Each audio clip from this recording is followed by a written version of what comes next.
Stretch. Don't feel guilty if you don't know what you want to do with your life. The most interesting people I know didn't know at 18 or 22 what they wanted to do with their lives. Some of the most interesting 40-year-olds I know still don't. Get plenty of calcium and be kind to your knees. You'll miss them both when they're gone. Maybe you'll marry, maybe you won't. Maybe you'll have children, maybe you won't. Maybe you'll divorce at 40, or maybe you'll dance the funky chicken on your 75th wedding anniversary. Whatever you do, or floss, honey. Whatever you do, don't congratulate yourself too much or berate yourself either. Your choices are half chance, so are everybody else's. Enjoy your body and use it every way you can. Don't be afraid of it or what other people think of it. It's the greatest instrument you'll ever own. Dance, even if you have nowhere to do it but your living room. I highly recommend post-dinner dance parties, with or without children. Seriously, if the kids aren't around, Ella Fitzgerald is a wonderful choice for you and your partner to slow dance to. Read the directions, even if you don't follow them. And you know what, if it's a children's gift, don't start putting it together the night before, and good luck. Do not read magazines with supposedly perfect people. They only make you feel ugly. Get to know your parents. You never know when they'll be good, when they'll be gone for good. Be nice to your siblings. They're the best link to your past, and the people most likely to stick with you in the future. Understand that friends come and go, but with a precious few, you will and you should hold on. Work hard to bridge the gaps in geography and lifestyle, because the older you get, the more you need the people who knew you when you were young. Live in New York City once, but leave before it makes you hard, and live in North Carolina once, but leave it before it makes you soft. Travel. Accept certain inalienable truths. Prices will rise. Politicians will philander. You too will get old. And when you do, you'll fantasize that when you were young, prices were reasonable. Politicians were noble, and children respected their elders. Respect your elders. Don't expect anyone else to support you. Maybe you have a trust fund, maybe you'll have a wealthy spouse, but you never know when either one might run out. And be careful whose advice you buy, but be patient with those who supply it. Advice is a form of nostalgia. Dispensing it is a way of fishing the past from the disposal, wiping it off, painting over the ugly parts, and recycling it for more than it's worth.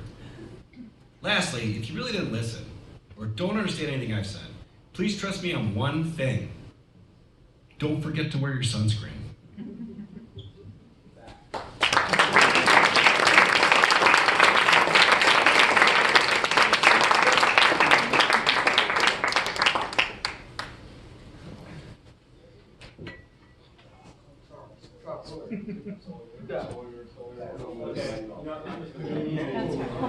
I'm going to do a power move here. Go first.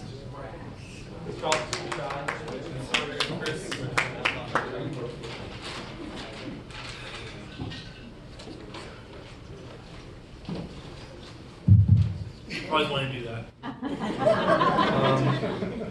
Anyway.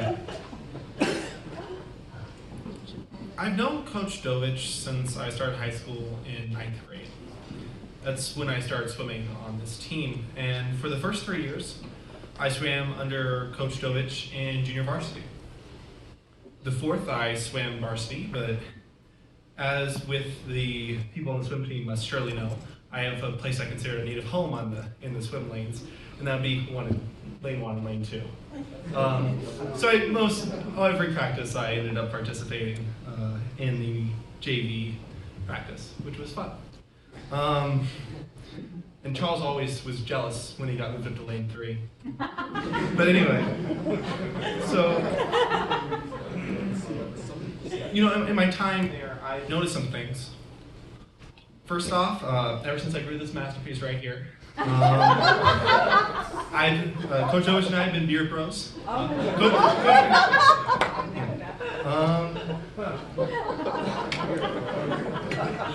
Yes, the beard bros. It's perfect. Anyway, another more important thing is I've also noticed that Coach Dovich cares for his team. Many of you that have swam in varsity will never get and have never gotten, except for those of you that have been in the JV and therefore know what I'm talking about, the full Dovich brand experience. Though I'm sure many of you would jump at the opportunity for an easier practice, especially during peak week, though I'm sure there are exceptions. Sawyer and, yeah.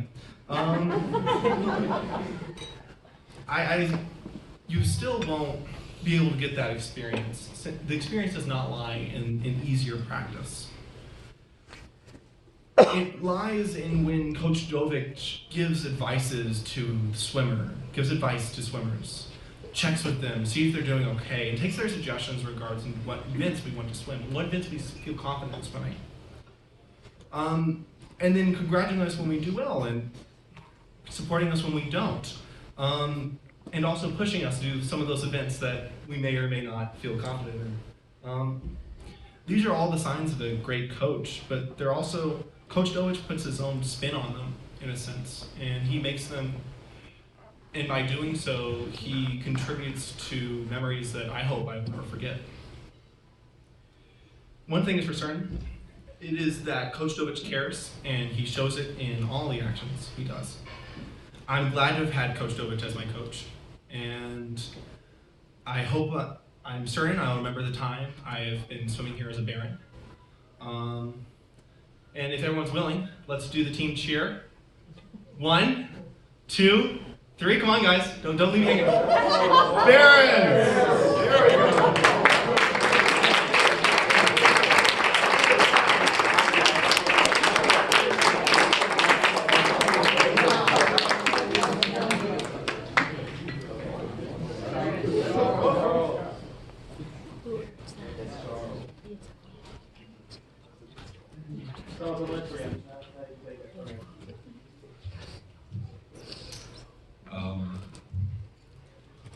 I first met Coach Ryan after agreeing to die for the team. Starting out, my form was horrible, and you could see him visibly die inside every time I flung off the board in practice. Ironically, I was like a fish out of water. But it was something that I really wanted to do, not only for the team, but to prove to myself that I could. And Ryan saw that, and even when I thought I wanted to quit, and when I doubted myself, he helped to rekindle my confidence, and I got to the point where I was able to complete all the dives that were required and score some points for the team. Throughout the year, Ryan has also helped introduce strength training in the weight room 3 times per week, something I believe that made our team a lot stronger. And not only that, but during taper, when we had no more divers competing, he gave a lot of valuable advice to kids on the team that helped them get their times down by a considerable amount, from stroke work to breathing technique. Ryan is an extremely hard worker and a good coach. Will hopefully be a valuable asset to the Brighton Swim program in years to come.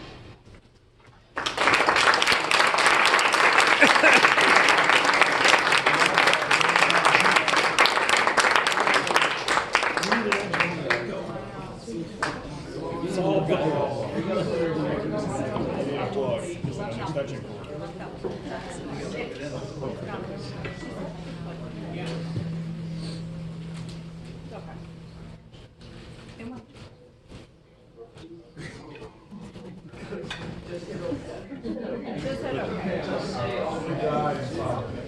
Yeah, it's alright. It's supposed to be fun. Full screen.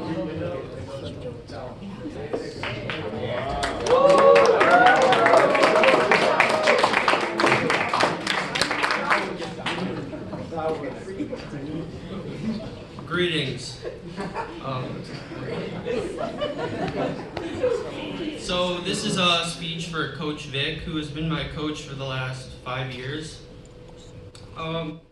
First, I'd like to thank my family, coaches, and teammates, except for me. I'd especially like to thank Coach Vic and Coach Dobos for giving me this amazing opportunity to be on the team for the last 5 years. It truly has been my most fulfilling and rewarding experience throughout my high school years. Coach Vic, my first practice in 8th grade still shines lucidly in my mind. A set of 100 IMs. With my body screaming in pain, I could not wait until it was over. Standing in the showers after the first practice, I could have never imagined that I would be doing the same thing 5 years later, or that I would become the man I am today. You have seen me grow from a skinny, high-pitched 8th grader, unable to voice any opinion, into a much more confident young man who often voices his opinion, especially when I disagree with something in practice. A transformation you have nurtured, but you may now regret. It has truly been a roller coaster of a ride from that first day to where I am now, filled with the highest of highs and the lowest of lows. For every failure, there were a dozen moments of greatness both inside and outside of the pool. I've witnessed you overcome seemingly insurmountable challenges that others could not even imagine of beginning to face. As a result, you have inspired me to keep failures in terms of swimming in perspective and to cherish every moment with my family and teammates. Throughout the years, you identified where I could grow as both a swimmer and a young man, and you never failed to guide me in the right direction, opening my eyes on how to become a confident, respectful, and a good teammate. Not only will I retain the positive personal characteristics you instilled in me throughout the years, but I will never forget the memories that are crystallized in my mind along with my first practice. I remember my first water polo practice being drowned underwater by Corey Neese while being kicked in the head several times. I was lucky to escape with my life that day. Now I'm the one beating up on freshmen and being sent to the penalty box. At my first pasta party, I remember playing ping pong, better known as ping pong, and Jack Rom and Dark Souls on the Xbox, and losing in every video game. Now, well, I guess that hasn't really changed, but I'm having a good season in fantasy basketball.